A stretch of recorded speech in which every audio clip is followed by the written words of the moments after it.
நீங்களாம் நல்லா இருப்பீங்கன்னு நான் நம்புகிறேன். கர்த்தர் உங்களை ஆசீர்வதிக்கிறார். ஏன்னா என் அப்பா என்னைக்கும் நல்லவராக இருக்கிறார். இயேசு நல்லவராகவே இருக்கிறார். ஆமென், ஆமென். போன வாரம் பூரா ஒவ்வொரு விஷயங்களுக்காக நீங்கள் எங்களோடு சேர்ந்து ஜெபம் பண்ணீங்க.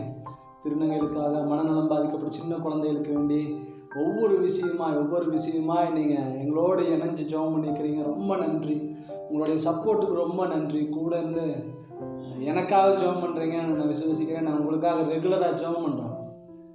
இந்த வாரம் வருகிற வாரத்துக்கு முன்னாடி ஜெப குறிப்புகளை சொல்கிற மாதிரி நான் போன வாரமே ஏசப்பா எப்படியெல்லாம் ஜெபம் பண்ணார், தன்னிச்சு ஜெபம் பண்ணார், தன்னுடைய சீடுகளை விட்டு தனியாக போய் ஜெபம் பண்ணார், ஆண்டவருடைய இணைஞ்சிருந்து பிதாவும் அவரை இணைஞ்சிருந்தாங்க, ஊழி தொடக்கத்தில் ஜெபம் பண்ணார், அற்புத அடையாளங்கள் செய்கிறப்ப ஜெபம் பண்ணார். இப்படி ஒவ்வொரு விஷயங்களும் சொல்லி கொடுத்துட்டு இருந்தேன் இல்லைங்களா. சீடர்கள் நல்ல ஒரு நல்ல ஒரு குருக்கிட்ட கற்றுக்கிட்டாங்க அந்த ஜெபத்தை. அதோடைய விளைவு தான் அப்படின்னு நான் சொல்லிட்டு இருந்தேன். சரி, சீசத்துவத்தில் முதலாவது நபராய் பேதுரு எனப்படுகிற ராயப்பர் எனக்கு ரொம்ப பிடிக்கும். ஏன்னா பேதுரு சுத்தமாக நம்ம கேரக்டர். அவசர குடுகன்னு சொல்லப்படலாம், மறுதளிச்சவர்னு சொல்லலாம், 1008 விஷயங்கள் சொல்லலாங்க. ஆனால் அவர்கிட்ட இருக்கிற ஒரு சில ப்ளஸ்ஸு அந்த விஷயங்களை உங்கள்கிட்ட ஷேர் பண்ண விரும்புகிறேன். மீன் பிடிச்சிட்டு இருக்கிறாங்க, அழைத்த உடனே டக்குன்னு வந்துட்டார். ஆனால் அடுத்த வாரம் சொல்கிறேன், அழைத்து வந்த பேதுரு கட்டணும், அவர் அழைச்சிட்டு வந்து அந்திராயை பற்றி அடுத்த வாரம் பேச போகிறேன். இந்த வாரம் பேதுரு பற்றி தெரிஞ்சுக்கோங்க. எனக்கு ஏன்னா பேதுரு பர்சனலாக ராயப்பர் எனப்படுகிற பேதுரு பீட்டர் அவர் எனக்கு ரொம்ப பிடிக்கும். ஏன் பிடிக்கும் அப்படின்னு சொன்னால், இந்த பேதுருவை ஆண்டவர் அழைச்ச உடனே வந்துட்டார், வலையெல்லாம் போட்டுட்டு வந்துட்டார். அப்புறம் கொஞ்சம் மீனுக்கு அந்த படகை கொஞ்சம் கொடுக்குறார். எல்லாத்தையும் விட்டுட்டு இயேசுவிடம் என்னன்னு ஏதாவது ஒன்று கேட்டே இருப்பார். இது நாங்கள் எல்லாத்தையும் போட்டு வந்தோமே, என்ன பண்ணுறது, ஏது பண்ணுறது ஆண்டவரே அப்படின்ட்டு அப்பாட்ட பேசிகிட்டே இருப்பார். கடலில் அவர் அப்படியே ஜாம வேலையில் இறங்கி கடலில் வரப்போ நானும் இறங்கி வரேன்னு திருதுப்படி இறங்கி ஓடிடுவார். இறங்கி அப்படியே ஏசப்பா பாட்டே போகிறப்ப வரைக்கும் பிரச்சனை இல்லை. நீர் தான் நின்று சொன்னால் நானும் இறங்கி நடக்கிறேன் அப்படின்னு சொல்லுவான். நம்மள மாதிரி தான் அவர் இறங்கி வந்துடுவார், கடலில் இறங்கி வருவார். கடல் கொந்தளிக்கிறப்ப ஏசப்பாவே பாட்டு வரப்ப நடந்து வருவார். உடனே கடல் கொந்தளிக்கிறப்ப ஐயோ சாக போகிறோமே அப்படின்னோடனே அப்பா கையை பிடிச்சி அற்ப விசுவாசியை பிடிச்சி காய்ச்சி ஏசப்பாட்ட ரொம்ப திட்டு வாங்கினதும் அவர் தாங்க. அற்ப விசுவாசின்னு திட்டு வாங்கினார், அப்பாலே இப்போ சாத்தானேன்னு திட்டு வாங்கினார். அப்புறம் மறுரூப மலையிலையும் பேதுரு இருந்தார். ஒவ்வொரு இடத்துலையும் இயேசுவோடையே இருந்தாருங்க. நல்லது கெட்டது எல்லாத்துலேயும் இணைஞ்சிருந்தார். ஒரு டைமு யார் என்னையை பற்றி எல்லாம் என்ன சொல்கிறாங்க அப்படின்னு ஏசப்பா கேட்குறப்ப ஒவ்வொருத்தரும் ஒவ்வொன்று சொல்கிறப்ப இவர் ஜீவனில் நீ தான் மெசியாயா அப்படின்னு சொல்லிட்டார். பேதுருவே இது நீயா சொல்ல, என் அப்பா தான் உனக்கு வெளிப்படுத்தினாரு ஏசப்பா சொல்கிறார். கொஞ்ச நேரத்தில் திருப்பி ஏசப்பா சொல்கிறாரு, கொஞ்ச நேரம் உங்களில் ஒருத்தர் என்னை காட்டி கொடுப்பான என்னை சிலுவையில் அரைஞ்சிருவாங்க அப்படின்னோடனே பேதுரு தனியாக ஏசப்பாவை கூப்பிட்டு ஏசு உங்களுக்கு இதெல்லாம் ஆகாதுப்பா, நம்ம தனியாக ஒரு ராஜ்யம் வச்சுக்குவோம் அப்படின்னு சொல்லிட்டு தனியாக கூப்பிட்டு போயிட்டார். அப்போ ஏசப்பா கொஞ்ச நேரத்துக்கு முன்னாடி உன்னை நல்லவன்னு சொன்ன, உனக்கு பிதாவை தான் உனக்கு இந்த இப்பேற்பட்ட ஒரு வெளிச்சத்தை கொடுத்தது, வெளிப்பாடை கொடுத்ததுன்னு சொன்னவர் அடுத்த நிமிஷமே அப்பாலே போன்ட்டார். இதுலேருந்து எனக்கு இப்போ உணர்த்தப்படுறேன். ஆரம்பத்தில் நான் இயேசுக்காக கலக்குனேன்னு சொல்லிட்டு இருந்தீங்களே, இன்னைக்கு நீங்கள் எந்த இடத்துல இருக்கிறீங்க யோசிச்சு பாருங்க. ஆரம்பத்தில் நான் ஆண்டவருக்காக உபவாச பிரேயர் நடத்தினேன், விடுதலை கூட்டம் நடத்தினேன், துதியாராதனை நடத்தினேன், அனுதினமும் சுவிசேஷம் அறிவிக்கிறதுலையே சோறு தண்ணி இல்லாமல் இல்லை. இப்போ நீங்கள் எப்படி இருக்கிறீங்க? 10 வருஷத்துக்கு முன்னாடி ஊழியம் செஞ்சுட்டு அவ்வளோ வேண்டாங்க, 10 நிமிஷத்துக்கு முன்னாடி பரிசுத்தமாய் வாழ்ந்துட்டு 10வது நிமிஷம் இந்த நிமிஷம் நான் பாவம் செஞ்சுட்டு 11வது நிமிஷம் நான் இறந்துட்டாலும் அந்த பாவம் என்னை நரகத்துக்கு நேராக தான் கொண்டு போகும். அனுதினமும் என் ஆண்டவரோடே இருக்க வேண்டியதை இந்த பேதுருடைய வாழ்க்கையை கற்றுக் கொடுக்குறது. ஆண்டவர் அப்போ எல்லாம் துதிச்சப்ப ஆசீர்வாதம் வந்துச்சு, ஆராதிச்சப்ப ஆசீர்வாதம் வந்துச்சு, ஜெபிச்சப்ப ஆசீர்வாதம் வந்துச்சு, வேதத்தை வாசிச்சப்ப ஆண்டவரோட இருந்தப்ப உனக்கு ஆசீர்வாதம் வந்தது. அப்போ எல்லாம் ஆண்டவர் உனக்கு நன்மை செஞ்சார். ஆண்டவரை கிட்ட எதிராக நீ செய்கிறப்ப அப்பா யாரை அவர் அதிகமாக நேசிக்கிறாரோ அவர்களை கடிந்து கொண்டு சிக்ஷிக்கிறது தகப்பனுடைய வேலைங்க. அந்த சிக்ஷையை அற்பமாக எண்ணிட்டு ஓடிடாதுங்க. பேதுருவை அவர் சொல்கிறாரு, சிக்ஷிக்கிறது தான், டேய் அப்பாலே போ சாத்தானே அப்படின்ட்டார். அதை அவர் சகிச்சுக்கிட்டார். 2வது பேதுருட்டு சொல்கிறாரு, ஆண்டவரே என் உயிரே போனாலும் உங்களை நான் போக மாட்டேன் சொன்னார். அவருக்கு ஒரு கஷ்டம் வந்துச்சு. பேதுருக்கு குறிப்பிட்ட நேரம் வந்துச்சு. இயேசுவை கெட்சமனே தோட்டத்திலேருந்து போகிறப்ப கெட்சமனே தோட்டத்தில் பேதுரும் இருக்கிறார். சோதனைக்கு உட்படாதபடி விழித்திருந்து ஜெபியுங்கன்னு சொல்லிட்டார். பேதுரு வந்து இவர் போய் கெட்சமனே தோட்டத்தில் ரத்தம் வேர்வையும் அப்படியே அழுகிறாரு. பிதாவே, கூடுமானால் இந்த பாத்திரம் என்னை விட்டு நீங்கள் கழுவுது அப்படின்னு சொல்லிட்டு அழுகுறாரு. ஏசப்பா ஜெபம் பண்ணிட்டு இருக்கிறாரு. இங்கே வெளியே வந்து பார்த்தா நம்ம பேதுரா நல்லா தூங்குறாரு. தூங்குறத வந்துட்டு கொஞ்ச நேரம் கூட அவனால் தூங்காமல் ஜெபம் பண்ண முடியலையா அப்படின்னு கேட்டு சொல்கிறாரு, உங்களுடைய சரீரம் ஆவி உற்சாகம் உள்ளது தான், சரீரம் பலகீனம் உள்ளது அப்படின்னு சொல்லுவார். போர்ச்சேவர்கள் வந்தோடனே பேதுரு டம்முன்னு அருவாள் எடுத்து ஒரே போடு, காதை போட்டுருவாரே, சீமோனே நீ வாழத்துக்கு உரையில போடுன்னு சொல்லிட்டார். இப்படி ஏசப்பாவோடவே இருந்தவர் தான் இந்த பேதுரு. சொல்றாரு, ஆண்டவரே என் ஜீவனானாலும் போய் விட்டு போக மாட்டேன், ஜீவனே போனாலும் அப்படிங்கிற ஆண்டவர் சொல்லிட்டார் தெளிவா. தம்பி நீ சேவல் கூவுமுன்னே நீ மறுதளிச்சிருவா அப்படின்னு சொல்லிட்டாரு. கோன்னு கூப்பிட்றதுக்கு முன்னாடியே இவர் ஐயோ எனக்கு தெரியாது, பொம்பளை வந்து கேட்குது சாமி சத்தியமாக எனக்கு தெரியாது, சத்தியமாக 3 டைம் பண்ணோன்னே கரெக்டாக கோழி போது அப்படியே சத்தம் போடுது. ஏசப்பாவோட லுக்கு, இந்த பேஷன் ஆஃப் தி ஜீசஸ், இந்த மாதிரி ஜீசஸ் படங்கள்லாம் அந்த லுக்கு அப்படியே பயங்கரமாக காமிச்சிருப்பாங்க. எனக்கு பேதுரு ஏசப்பா கூட இருந்தப்ப எல்லாம் நடந்த நிகழ்வுகள்லாம் பேதுரு இப்போ கண்ணுக்கு முன்னாடி வந்துருச்சு. அவருக்கு சொன்னோன்னா சார் நான் மறுதளிச்சுட்டுமே அழுதார். எனக்கு ரொம்ப பிடிச்ச ஒரு விஷயம் பேதுருடைய வாழ்க்கையில் என்னை பாதிக்க பண்ணின ஒரு விஷயத்தை உங்களிடத்துல இப்போ தான் ஷேர் பண்ண போகிறேன். பேதுருடைய வாழ்க்கை சும்மா கதை மாதிரி சொல்லிட்டேன்ல. பேதுரு அன்னைக்கு காட்டி கொடுத்து ஏசப்பா சிலுவையில் இறந்ததுக்கு பின்னாடி, பெந்தகோஸ்தே நாள் வந்ததுக்கு பின்னாடி, ஆவியானவர் இறங்கினதுக்கு பின்னாடி மறுதளிச்சு அவர் தான் பகீரங்கமாக ஸ்டேட்மெண்ட் கொடுக்குறாரு, நீங்கள் சிலுவையில் அறைந்த இயேசு உயிர் தெழுந்தார் என்பதற்கு நாங்கள் சாட்சிங்கன்னு வந்து அப்படியே முன்னாடி நின்று பேசினார். முதல் பிரசங்கத்திலே 3000 பேர் ரட்சிக்கப்படுறாங்க. அப்படியே வேற லெவலுங்க. அவர் மறுதளித்தவர் பரிசுத்தாவியானவர் வந்ததுக்கு பின்னாடி அவர் வாழ்க்கை மாறுது. வாழ்க்கை மாறினாலும் வேத அறிஞர்களும் பெரிய பெரிய ஞானிகளும் சொல்கிறாங்க, அந்த வேதத்தை புரட்டி படித்தவங்க, பேதுருடைய ஹிஸ்ட்ரியை ரிசர்ச் பண்ணினவங்க, அவருடைய கண்ணிலிருந்து கண்ணை வரைக்கும் தாரை விழுந்திருந்துதான். அப்படியே தாரை விழுந்திருந்துதான். எதுக்கு தெரியுங்களா? ஐயோ இயேசுவை நான் மறுதளித்தேனே சொல்லி ஒவ்வொரு நாளும் அழுவாராம். சரி, நான் வாழ்க்கையில் செஞ்ச ஒரு பெரிய தப்பு அப்படின்னு. சிம்சோன் இந்த ஒரு விஷயம் மனம் இறங்குன்னு சொன்னார்ல, நம்முடைய வாழ்க்கையில் இந்த ஒரு டைம் எத்தனை டைம் கேட்டிருப்போம்? யோசிச்சு பாருங்க. எங்கடா பேதுருந்து சிம்சோன்ட்டு போன்னு நினைக்காதுங்க. திடீர்னு உணர்த்தப்பட்டேன். என் அருமையான வாலிப தம்பி, தங்கச்சி, அருமையான அண்ணா, அக்கா, இதை பார்க்குற யாராக இருந்தாலும் பேதுருவை போல மனம் கசந்து அழுது வாங்க, ஆண்டவர்கிட்ட வந்துருங்க. திருப்பியும் அப்பாலே போகணுன்னே அவர் அப்படியே போயிடல, திருப்பி வந்துட்டார், ஏசப்பாவோட வந்துட்டார்.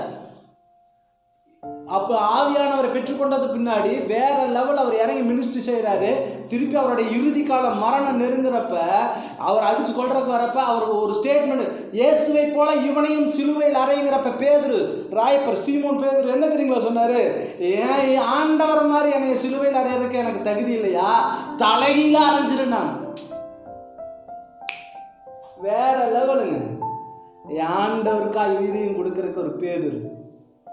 இதை பார்த்துட்டு இருக்கிற அருமையான அண்ணா, அக்கா, தம்பி, தங்கச்சி, ஆண்டவர் உங்கள் வாழ்க்கையில் படிப்பு கொடுத்தார், வேலையை கொடுத்தார், நல்ல ஞானத்தை எல்லாத்தையும் கொடுத்தார். இது எல்லாத்தையும் விட உன் பாவத்தை மன்னிச்சு பரிசுத்தமாக்கி அவருடைய ரத்தத்தினால கழுவி உன்னை அவர் மகன் என்று தெரிந்து கொண்டார். உன்னுடைய வேலைக்கு வேண்டி நான் கிறிஸ்துவன் இல்லைன்னு சர்டிஃபிகேட் வாங்கிட்டு மறுதளிச்சு போனீங்களா? இந்த பிள்ளையை கட்டணுங்கிறதுக்கு வேண்டி இயேசு வேண்டான்னு மறுதளிச்சு போனீங்களா? எனக்கு தெரியாது. ஒரு கவர்மெண்ட் வேலைக்கு வேண்டி நான் கிறிஸ்தவனே இல்லைன்ட்டு மறுதளிச்சு போனீங்களா? மனம் மாறு.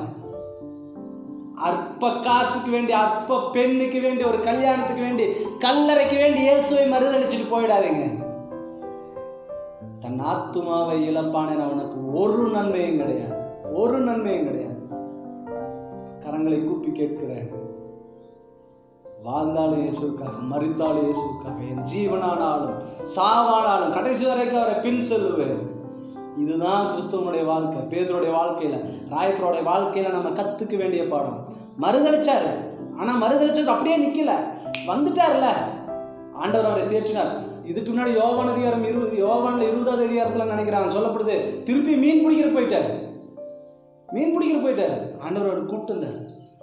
இன்னைக்கு உனக்கு ஒரு சான்ஸ். இந்த கல்வாரின் கதல் யூடியூப் சேனலில் பார்க்குற உனக்கு ஆண்டவர் விடுக்கிற ஒரு அழைப்பு, ஒரு பெரு கூக்குரலோடு, மகனே மகளே நீ எங்கே இருக்கிறாய்? ஆதாம் ஏவாட்ட பார்த்து கேட்டார்ல, ஆதாம் நான் அவர் செய்ய வேண்டாம்னு சொன்ன காரியத்தை திங்க வேண்டாம்னு தின்னதுனால 2 பேர் நிர்வாணியாகி ஒரு மரத்துக்கு பின்னாடி ஒழிஞ்சிட்டாங்க.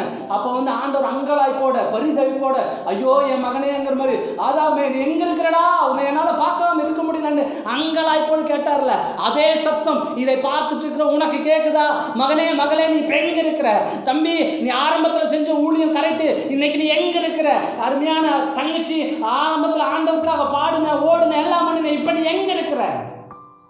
பேதுருவை போல நீங்கள் மறித்து அடித்து நொறுக்கி சிலுவையில் அரைஞ்சு கொன்னீங்களே, திரும்பி உயிரோட வந்தாரே, அந்த உயிர் தெழுந்த இயேசுவுக்கு சாட்சின்னு நீங்க இப்ப நிக்க வேண்டிய நேரம் வந்துருச்சு.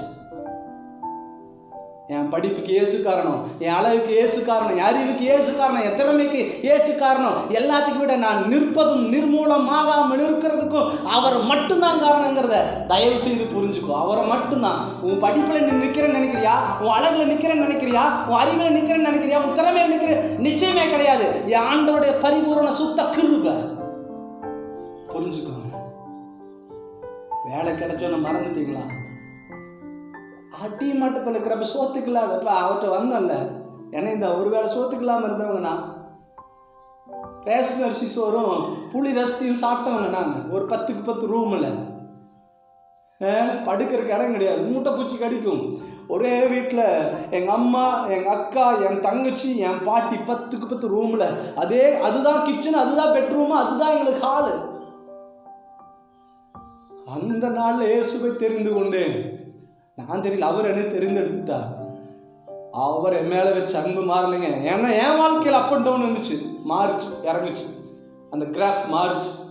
நான் இன்னைக்கு எனக்கு தெரியும், அவரால் மட்டும்தான் நான் நிற்கிறேன், அவரால் மட்டும்தான் சாப்பிட்றேன், அவரால் மட்டும்தான். எமோஷனலாக பேசலைங்க. என் சாட்சி ஒரு நாளைக்கு சொல்லுவேன், நிச்சயமாக சொல்லுவேன். இதை பார்க்கிற அருமையான தம்பி தங்கச்சி, போன வாரம் பூரா நிறைய பேருக்கு ஜெபம் பண்ணோம். இனி வருகிற நாட்களில் நாம் ஜெபிக்க போகிற ஒரு சில விஷயங்களை உங்களோடு பகிர்ந்து நான் ஜெபிக்க விரும்புகிறேன். சென்னையில் 700 ரூபா கொடுத்தா ஃபோட்டோவில் விபச்சாரம், 1000 ரூபா கொடுத்தா வீடியோவில் விபச்சாரம், 1500 ரூபா கொடுத்தா அவங்களே ரூம் பார்த்துக்கிறாங்க. விபச்சாரம் பெருகிடுச்சு. தேசம் அழிகிறது, விபச்சாரம் ஒரு கேட்டகரி. அதுக்காக நம்ம ஜெபிக்க போகிறோம். சிறை கைதிகள் ஆத்திர அவசரத்தில் கத்தி எடுத்து குத்திட்டாங்க ஒரு செகண்டில். அந்த சிறைச்சாலையில் இருக்கிறவங்களுக்காகவும், சிறைச்சாலையில் இருக்கிற அந்த சகோதரனை பிரிஞ்சிருக்கிற அந்த சகோதரியை பிரிஞ்சிருக்கிற அந்த குடும்பங்களுக்காய் ஜெபிக்க போகிறோம். அடுத்தது மருத்துவமனையில் தனிமையில் அவர்களுக்காய் வருகிற நாட்களில் ஜெபிக்க போகிறோம். எனக்கு நிறைய இடங்கள்ல செல்ஃபோனுக்கு அடிக்டான வாலிப தங்கச்சிகளுக்காக, குழந்தைகளுக்காக ஜெபிக்க போகிறோம். எல்லாம் இன்னும் ஒரு முக்கியமான விஷயம், கலப்பட பொருள், கலப்பட மருத்துவம், கலப்படம், கரப்ஷன், இந்த காரியங்களுக்காக ஜெபிக்க போகிறோம். கடைசியாக கடன் பிரச்சனை. கடன் வாங்குறவனை விட கடன் கொடுத்தவன் கல்லாடுறான்ல, இந்த வாரத்தில் எல்லாம் ஃபாலோ பண்ணுங்க. இந்த கடன் பிரச்சனை, எல்லா பிரச்சனையும் உங்களுக்கு மாறப்போகுது. என்னென்ன எல்லா காரியங்களுக்காக இன்னைக்கு மாற போகிறார். வருகிற வாரங்களில் பேதுரு அவரோடையே இணைஞ்சிருந்தார். திட்டுறப்ப விட்டுறப்ப எல்லாம் அந்த மாதிரி இந்த யூடியூப் சேனலோடு இணைஞ்சிருங்க. தொடர்ந்து ஜெபிங்க. நான் உங்களுக்காக ஜெபிக்கிறேன். எனக்காக ஜெபம் பண்ணிக்கோங்க. தயவு செய்து உங்களுடைய மேலான கருத்துக்களை, நான் ஒரே நிமிஷம் சீரியஸாக பேசியிருக்கிறது உங்களுக்கு சிரிப்பு கூட்டல. நான் டான்ஸ் குரூப் வச்சுருந்தேன். வச்சுருந்தோம் எங்கள் நண்பர்களெல்லாம் சேர்ந்து அபிநய நடன நாட்டிய குழுன்னு எஸ்டேட்டில் வச்சுருந்தப்ப, அப்போ மைக்கில் அலௌன்ஸ் பண்ணணும். எப்படி தெரியுமா பண்ணுவோம்? நீங்கள் கேட்ட இந்த பாடல் உங்களுக்கு பிடித்திருக்கும் என்று சொன்னால் அப்படியே அவர் பேசுவோம். இப்பொழுது நீங்கள் பார்த்து கொண்டத பாடலுக்கு 50 ரூபாய் அப்படின்னா, இன்னைக்கு அப்படியெல்லாம் பேசுறதுக்கு எனக்கு தெரியாதுங்க. எங்கள் ஆவியானவர் என்ன சொல்கிறார் அந்த சத்தத்தை கேட்டு அப்படியே பேசிடணும்.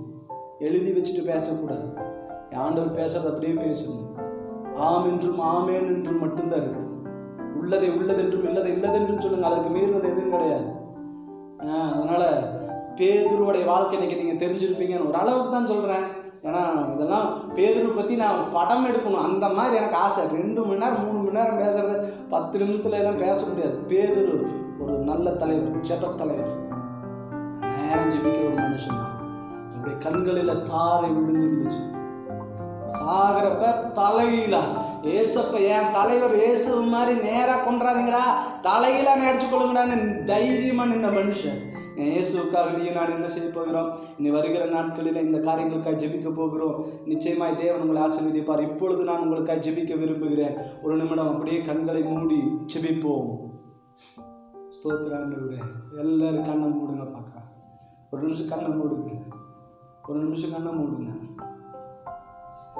நன்மை ஒன்றும் இல்லாதிருந்தும் என்னையும் நேசித்த என் இயேசு ராஜா, நன்மை ஒன்றும் இல்லாதிருந்தும் என்னையும் நேசித்த என் இயேசு ராஜா, என் ஜீவன் ஆனாலும் சாவானாலும் பின் செல்லுவேன், என் ஜீவன் ஆனாலும் சாவானாலும் பின் செல்லுவேன்.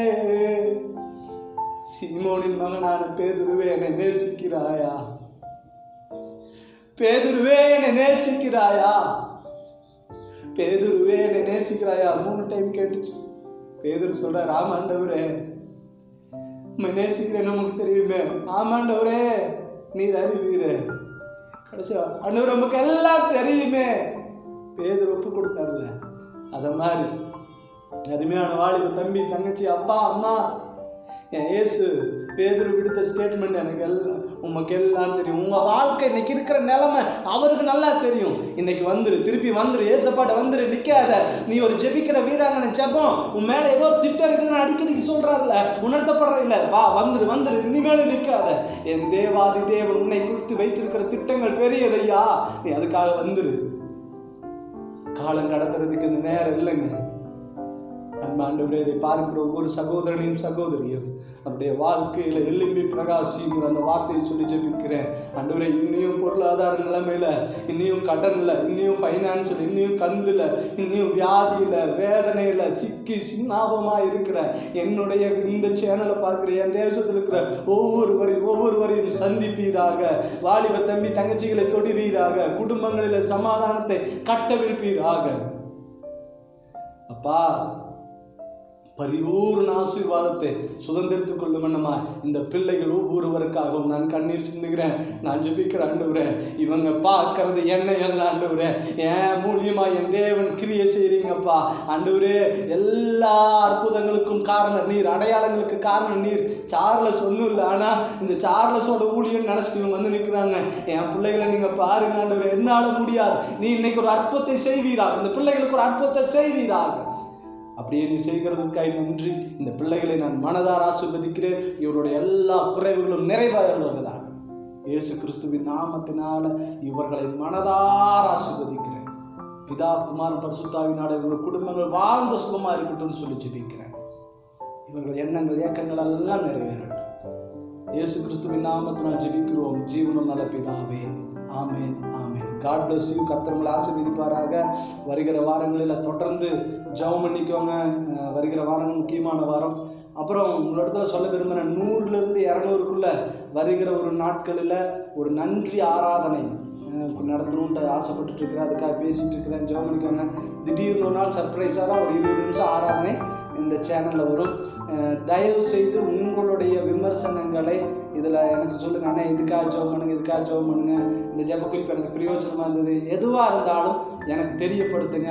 நிச்சயமாக உங்களுக்காக நான் ஜெபம் பண்ணுவேன், எங்களுக்காக நீங்கள் ஜெபம் பண்ணிக்கோங்க. நாளைக்கு ஜெப குறிப்புகளோடு சந்திப்போம். அடுத்த வாரம் Andrea. God bless you. God plus.